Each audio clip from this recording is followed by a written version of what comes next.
Sunumlarını yapmak üzere Ernest Young yönetici ortağı Sayın Zemedeneh NEGATU'yu ve Dışişleri Bakanlığı İş Diplomasisi Dairesi Genel Müdürü Sayın Hürrit Zemeneh'i kürsüye davet ediyoruz.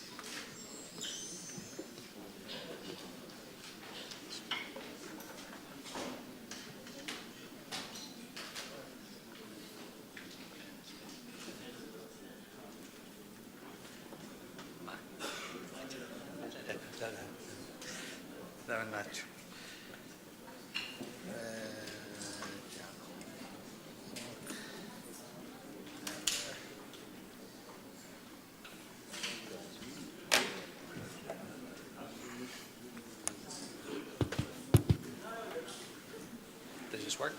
Okay. All right. Good morning. Now, you know me, so I'm not going to take quietness for anything. Good morning. Good morning. That's more like it. We're in a fantastic city called Istanbul, right? Happening city, vibrant city. So I would expect everybody to be vibrant this morning. Before I start, though, even though I'm from the private sector, I have to maintain protocol. So I would just say that, Excellencies, ladies and gentlemen, it is indeed an honor to be here this morning. Any excuse to bring me to Turkey, I come, right? Even if I don't get invited, I would invite myself. But luckily, I was invited this morning. I'll just take a few minutes to talk to you about the investment opportunities in Ethiopia. But the thing is, the speakers before me have covered all the bases. They've talked about Turkey, they've talked about Ethiopia. I'm not sure there's anything left for me to say, but I'm going to try. So bear with me. Before I start, though, I have to say, it took me an enormous amount of effort to get here. 3 days ago, I started in London. Then I went to Dubai. Yesterday, it took me, I don't know how many hours just to get to here from Dubai because apparently there was, the airport was delayed. But when I landed at the airport, I have to tell you, there were tens of thousands of people lining up to come into the airport. And an economy is moving, an economy is growing when you see that many people wanting to pass through an airport. I finance airlines for a living. I've done a lot of airlines. So I can measure the vibrancy of a country by looking at their airports. So if what I saw yesterday at Istanbul airport was any indication, I know Turkey is on the upward trajectory, right? So that was a very good indication. But of course, we say the same thing about our airport in Addis, right? If you come at peak hours, it looks like Istanbul airport, very busy. But these two countries also have something in common. I think the Honorable Minister of Turkey said that Turkish Airline is the biggest, I think, flying from outside of Africa into Africa. Well, Ethiopian Airlines also happens to be flying to the most destinations in Africa. So next time, the Turkish business people, you might want to try Ethiopian Airlines as well. I think Turkish is a fantastic airline. My son loves the television commercials of Turkish Airline. I think they produce some of the best commercials anywhere, especially the football players and the basketball players, So anyways, so much for that. I have a brief presentation. It's called Investing and Emerging in Ethiopia. A few people may have seen it, those who've been on these kinds of road shows with us, but I don't think the Turkish business delegation have seen it. So for the Ethiopians, please, if you're bored, pretend you still like it. But for the Turks, this might be the first one. I do want to start out by saying there's a gentleman here who was inspired, I'm sure, a lot of Turkish people to invest in Ethiopia. He was just sitting here, but he stepped up. Maybe when we come in, I'll share with you my recent meeting with him. He's a really inspiring Turkish businessman. Hopefully this thing works. Yes, it does. I was only given 20 minutes. Normally this presentation runs about 45 minutes. Now, if you want the full version, log on to YouTube, you'll see it, okay? There's the version that we gave in the United States, in Los Angeles and Houston. What I'm trying to do this morning is give you the top 10 reasons for investing in Ethiopia. You're all business people. I'm a businessman. I'm an investment banker. I spend a lot of my time around the world convincing Americans, Europeans, and others to go invest in Ethiopia. I do a lot of private equity investments for big American companies. And they always ask, why should I invest in Ethiopia? You, the same thing. You'll ask the same thing, right? You have lots of opportunities. Turkey is now focused on Africa and a lot of countries. You want to know, why invest in Ethiopia? So what I've done is we've extracted the top 10 reasons why you should invest in Ethiopia. A lot of it may be obvious, but I'll share it to you from my perspective. So here's a little graph, sort of the simplistic way of showing the reasons, right? The first one, it goes without saying, is the size of the economy. Now, for those who may not be familiar with Ethiopia, today, the Ethiopian economy is the 4th largest in sub-Saharan Africa. By the way, throughout my presentation, when I talk about Africa, I'm talking about sub-Saharan Africa. If you looked at the statistical data of Ethiopia from about 15 years ago, you would not find the Ethiopian GDP anywhere near the top 15. So for this country to have come such a long way, from a completely bankrupt, really horrible place up until 1991, to becoming the 4th largest economy in Africa is remarkable. Today, only Nigeria, South Africa, and Angola, which by the way, I'm going there tomorrow, I'm going to Angola, only these countries have GDPs bigger than Ethiopia. So the next time you start saying, you know, why would I want to think about investing in Ethiopia? Think of the size of the economy. It's growing by 10.4% for 10 years in a row. Now you might say at the beginning, growing by 10% may not have been that difficult, but think of it this way. The GDP is $118 billion. A 10% GDP growth means that Ethiopia is adding, just the net increase alone is the equivalent or bigger than 17 African countries, just the increase. So it's no longer a very small economy. It still has a long ways it needs to go, but the economy has become sizable. We as a firm have been doing forecasting about forward looking because you were investing for the future. By this time next year, the end of 2016, if oil prices stay below $60, the Ethiopian economy will become the 3rd largest in Africa, eclipsing Angola. We originally had done this forecast a year ago. We thought it would take up to 2017 because because Ethiopia is not an oil exporter. Therefore, it's a major beneficiary in the collapse of oil prices. That means by this time next year, it will be the 3rd largest economy in Africa. Again, a remarkable achievement. It's not just us saying this. If you look at a lot of the studies done by others, you will also see the same indication. So what does it mean when an economy is growing? And that's one of the reasons we're here, is to court Turkish investors to come to invest in Ethiopia. This graph will show you that last year, total foreign direct investment into Ethiopia was $1 billion. In 2008, it was on less than $100 million. One thing we were going to try to show you this morning, I don't think we have internet connection, but I suggest you go out and buy the Financial Times today. This morning's edition of the Financial Times has a front page story about the foreign direct investment in Ethiopia. We were trying to connect you, but the connection was a little slow. But I urge either you get the online version or the hard copy printout, which I know they sell here in Istanbul. You'll see even big newspapers, media houses like the Financial Times are now starting to recognize and acknowledge the big achievement of Ethiopia in attracting foreign direct investment. So the first reason, as I said, you should invest in Ethiopia. This graph shows you that Ethiopia is a creditworthy country. How do we know that? For those in the business community, which I think everybody in this room is, the big credit rating agencies called Standard & Poor's, Moody's, and Fitch has rated Ethiopia at B, which is equivalent to Kenya. Again, Kenya has been at it for 20, 30 years. As a starting rating for a country, we think B is good. Again, it gives you an indication.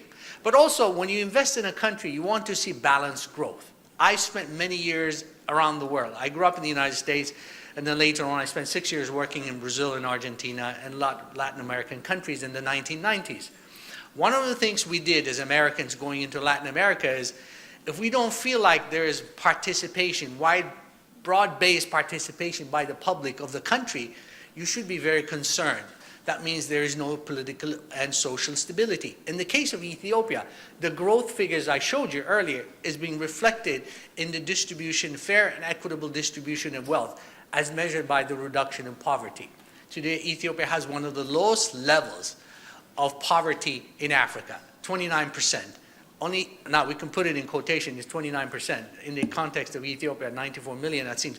But the average for Africa, as you'll see in the graph, is 38%. So it's even lower than the African average. Again, wider distribution.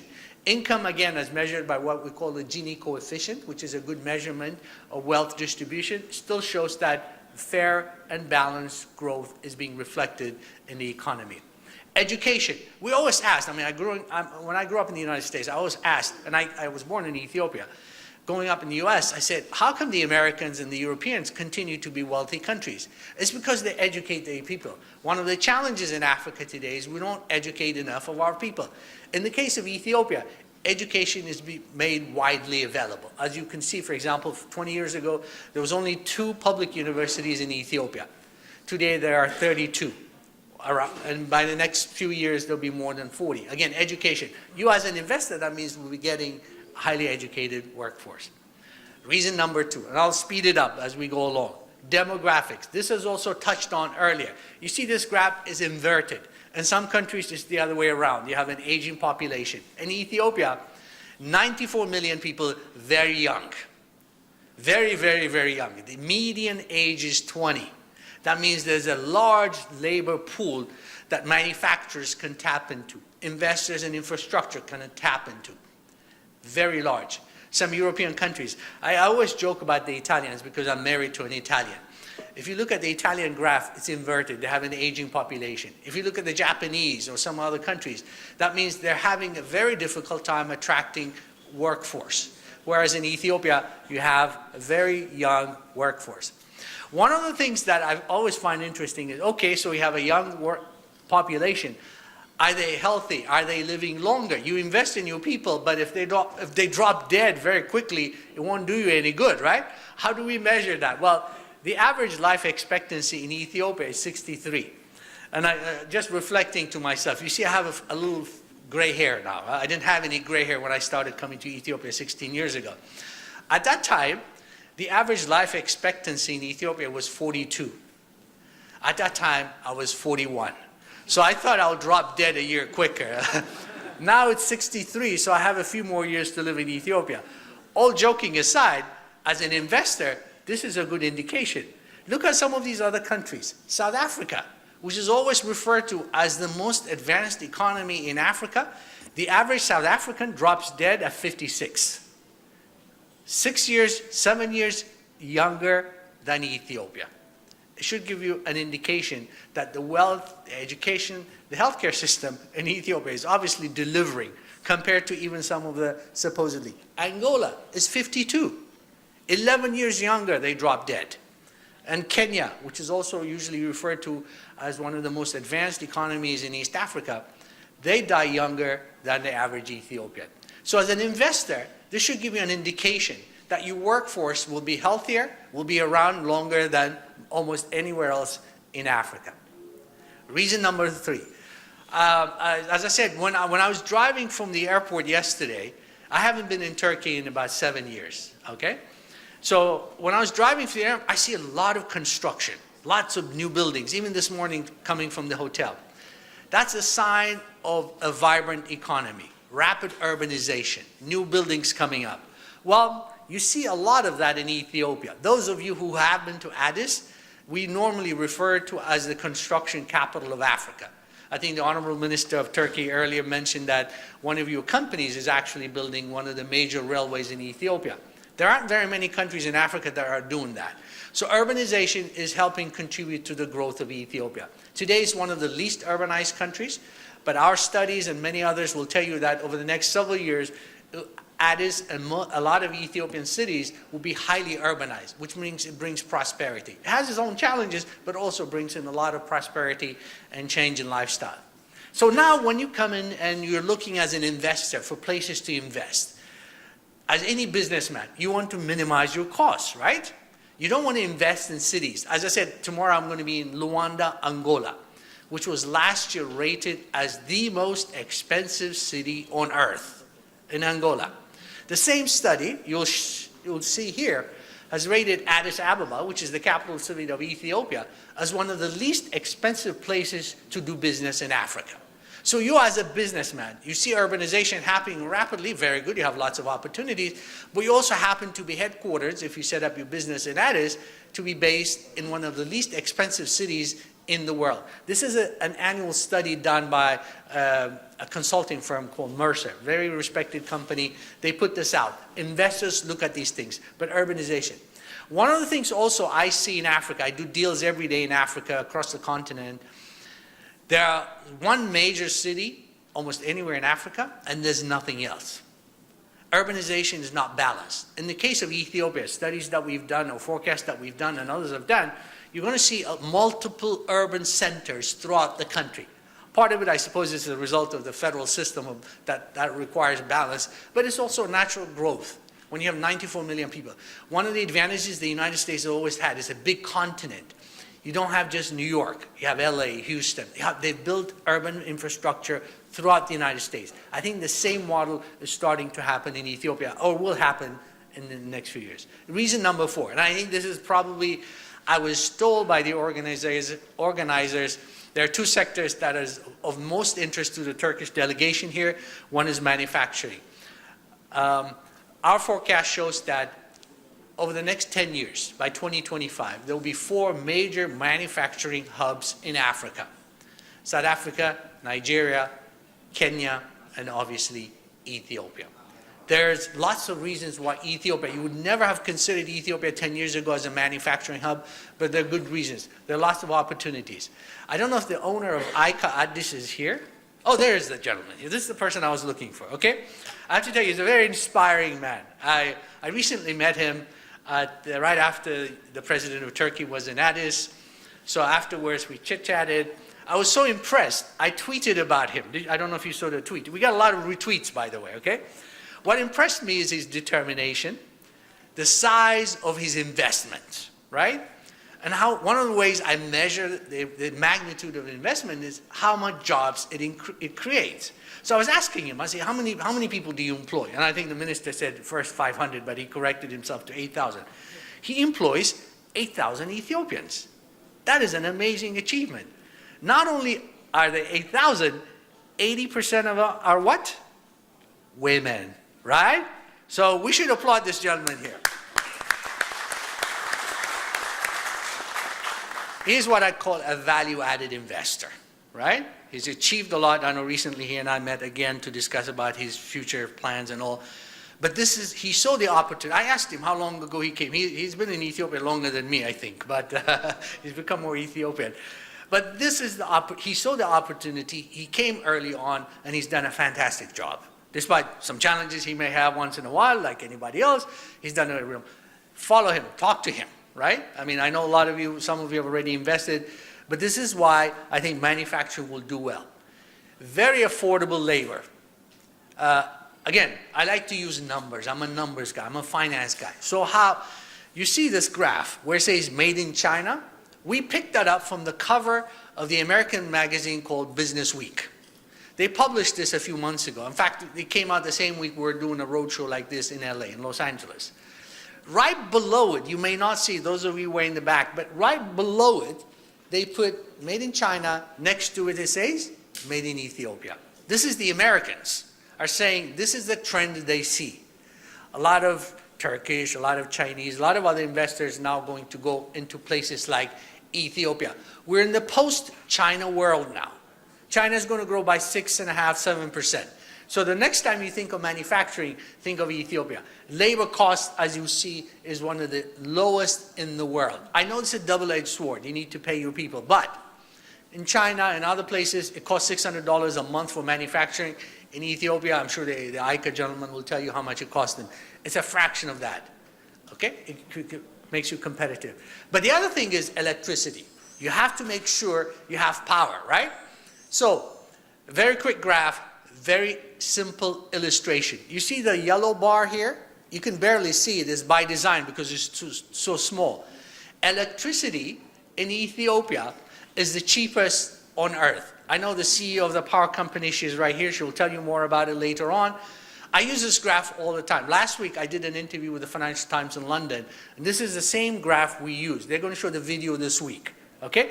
It's 4 cents or 4.5, 5 cents per kilowatt hour.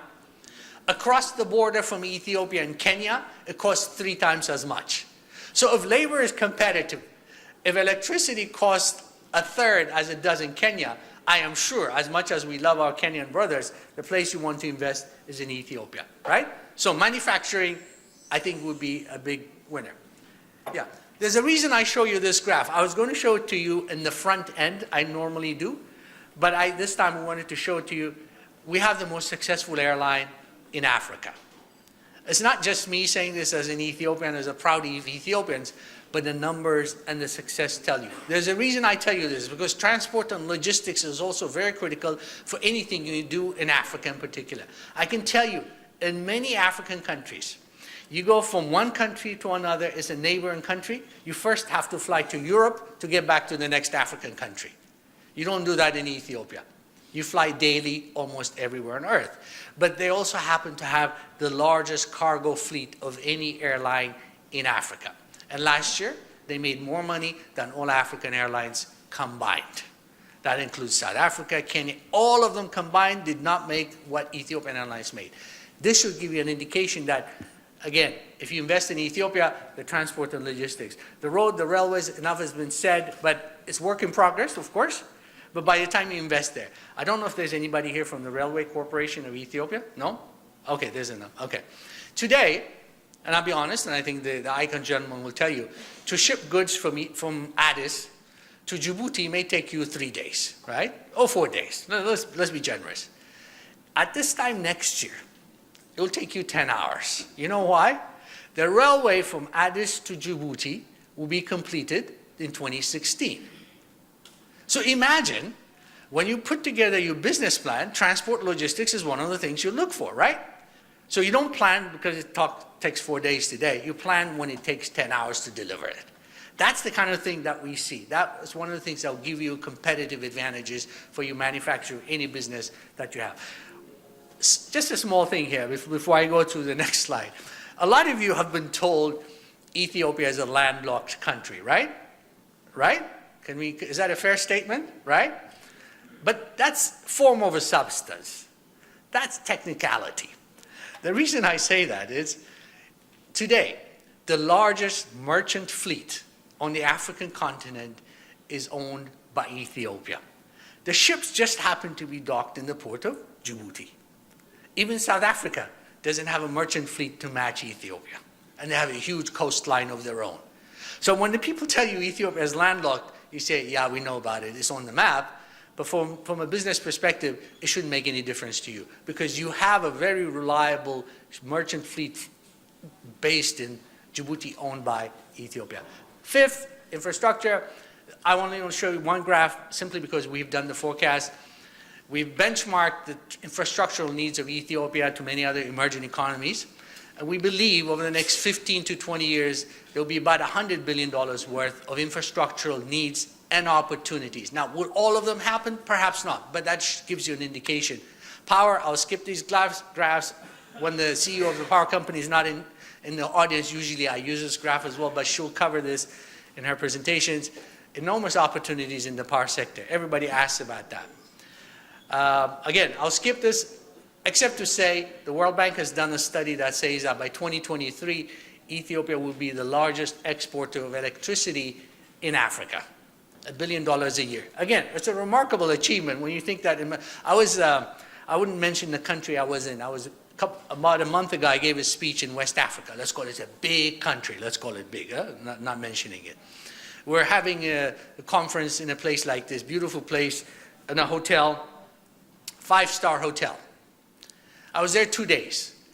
Power went out every 5 minutes. And we were talking about bringing foreign direct investment into this West African country. So you can imagine the investor's confidence when you see those kinds of issues that you face. Telecoms, I know you've been told telecoms is off limits to foreigners. The only thing I should suggest to you is that work around it. You don't have to own the phone company. There's lots of technologies that you can build around. The reason I say that is today, the Ethiopian telecom market is the third largest in Africa. Only South Africa and Nigeria have bigger subscribers than Ethiopia. Okay? Keep that in mind. By this time next year, 2016, if everything goes according to plan, only Nigeria will have a bigger mobile telecom market than Ethiopia. So when people tell you the telecom market is off limits to foreigners, again, this is form over substance. You don't have to own the infrastructure, which the government says it has to own. But you can do things, value-added things around it, mobile banking. All these are the technologies that you can do. All right? So think of that. Number 6, huge untapped natural resources. I'll only show you one graph. Normally we spend a lot of time. For those of you who are interested, I'm sure there are people in the audience who want to talk to you. Lots of resources, Chinese and others are investing in that area. Look for it as an opportunity. Agriculture. I'm not sure how much interest there is from the audience from agriculture, but this would definitely be one of those sectors. If you ask me, I convince a lot of private equity funds. Imagine private equity funds investing in Ethiopian agriculture. The entire value chain is available, from the farmland to the production, to the value-added production. I always use the example of coffee as just an illustration. How many of you have tried Ethiopian coffee? Can I see a show of hands? The Turks? Okay, wow, very good, a lot of people. It's probably, listen, you would agree with me, it's the best coffee in the world, right? Right? Yeah, well, see, that's why I know you're a smart businessman. Very strong, yeah, well, you need the caffeine, right? Let me tell you, there's a lot of ratings that have been done every year. But today, and this is also for the Ethiopian government officials, we export raw coffee. We're the largest exporter of coffee from Ethiopia, from Africa, okay, amongst the top. We export raw coffee. I want you all to think of the business opportunity here. I think Ethiopia has the opportunity to produce, and we're just using coffee, to produce branded coffee for export, value added for export. Folgers, Maxwell House, Nescafe can be produced in Ethiopia, right? So when we think about agriculture, think of all the things. Today, for example, Ethiopia imports packaged juice from Saudi Arabia and Dubai. I think that should be a crime, right? Should all be produced in Ethiopia and exported to them. What I'm saying is agriculture, enormous opportunities, take advantage of it, okay? Livestock, you heard about it, the largest in the world. This, I think the Turks have done a fantastic job of being one of the most favored tourism destinations in the world. Maybe there's a lot we can learn from you, but there's a lot of opportunity in the tourism sector. There are a number of people here in that sector who are building hotels. I know a good friend of mine and a businessman here is very successful and he's building 2 Marriott hotels and Hilton maybe soon, right? You see all these American chains? They're all building new hotels in Ethiopia. American branded hotels, Sheraton, Marriott, Hyatt, all the other things. Maybe we bring in a Turkish branded hotel chain. But the opportunity in the tourism sector is enormous. Now, finally, the operating environment. I think I loved the comment that your minister made when he was standing up here, that before and the after that he was talking about. Remember he said before he came to Ethiopia, he had a certain impression. After he went back from Ethiopia, other than the weather and the nice people, he was. Here's what you hear about Africa. Like, remember the old days in 2000, the Economist magazine had it on its cover, the hopeless continent, right? That image stuck for a lot of while, but that has changed. We have to admit in Africa there is challenges, but I want to show you what the World Bank says about doing business in Ethiopia, the operating environment, because you as a businessman want to know, is it a place you want to invest? So every year, the World Bank comes up with what's called the Doing Business Guide. They rank 189 countries, including Turkey, by the way. It's in there. You'll find Turkey in there. According to the World Bank, it's easier to do business in Ethiopia than 82% of the African countries. In fact, if we take out the small countries, the World Bank says only South Africa's operating environment is better than Ethiopia, than the bigger economies. That's not me saying this. This is the World Bank that does this global survey. So next time people tell you it's difficult to do business in Ethiopia, yes, there are challenges, we all admit, but scientifically, or at least in a transparent way, when it's rated against 189 countries, and more specifically against African countries, which is what it's competing against, the World Bank says it's I'll be the first to admit we need to improve the operating environment, but then again, we're better than 82% of the African countries. Okay? So keep that in mind. We've also done studies that reconfirms what the World Bank says. And the final point, of course, the 10th reason, the number 10 reason is strategic location. I know Turkey is located strategically. In fact, I came here with my wife and she was showing me where Turkey divides Europe from Asia, right? So you're in the perfect location. Well, I got to tell you, if you see this graph, you see where Ethiopia is located in the middle? We've done a study. 3.5 billion people are within 8 hours of Ethiopia. So when you talk about market access or proximity to the market, this is the kind of things I like. I like numbers. I like things that tell me a story, not emotional things. So if you're based in Ethiopia, you can reach half the global population within 8 hours. There are some countries that you can never reach even 100 million people from where you're based. The location, unfortunately, the way God gave them was the wrong place.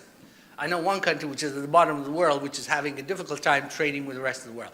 In the case of Ethiopia, proximity to the market, as measured by 3.5 billion people, should keep you in mind. Just a point that I wanted to emphasize. It's not in the top 10, but it's a very critical point, which is free market, well, free trade zones. I know the textile people will benefit from it, the garment, but the point is, if you look at this, Ethiopia benefits from what's called AGOA, which is quota-free, duty-free access to the United States, access to Europe, and now access to much of Africa through not only COMESA, but what's called the Free Trade Agreement, as you will see in this graph here. So you'll have quicker access to these things. So, ladies and gentlemen, I showed you data. I showed you information that's factual. At the end of the day, if I were to make a decision about which places in Africa I want to invest, I would pick Ethiopia for the top 10 reasons I mentioned. The size of the economy, proximity to the market. One thing I should have mentioned, which I know is very important, it's not in here. In Africa, a lot of emerging economies in particular, but in Africa, political stability is key. Investors would not invest in a country that is politically unstable. By that measure, I think Ethiopia passes that very well. The neighborhood may be unstable, but the country, and eventually even the neighborhood, will come stable. I suppose Somalia and South Sudan. But the political stability is one of the key. Whenever I talk to American investors, last week I was in Europe talking to European investors, one of the key criteria they look for is political stability. By that measure, adding into the top 10 reasons I showed you earlier, I would think you would want to consider Ethiopia as being one of your investment destinations. And thank you for having me this morning.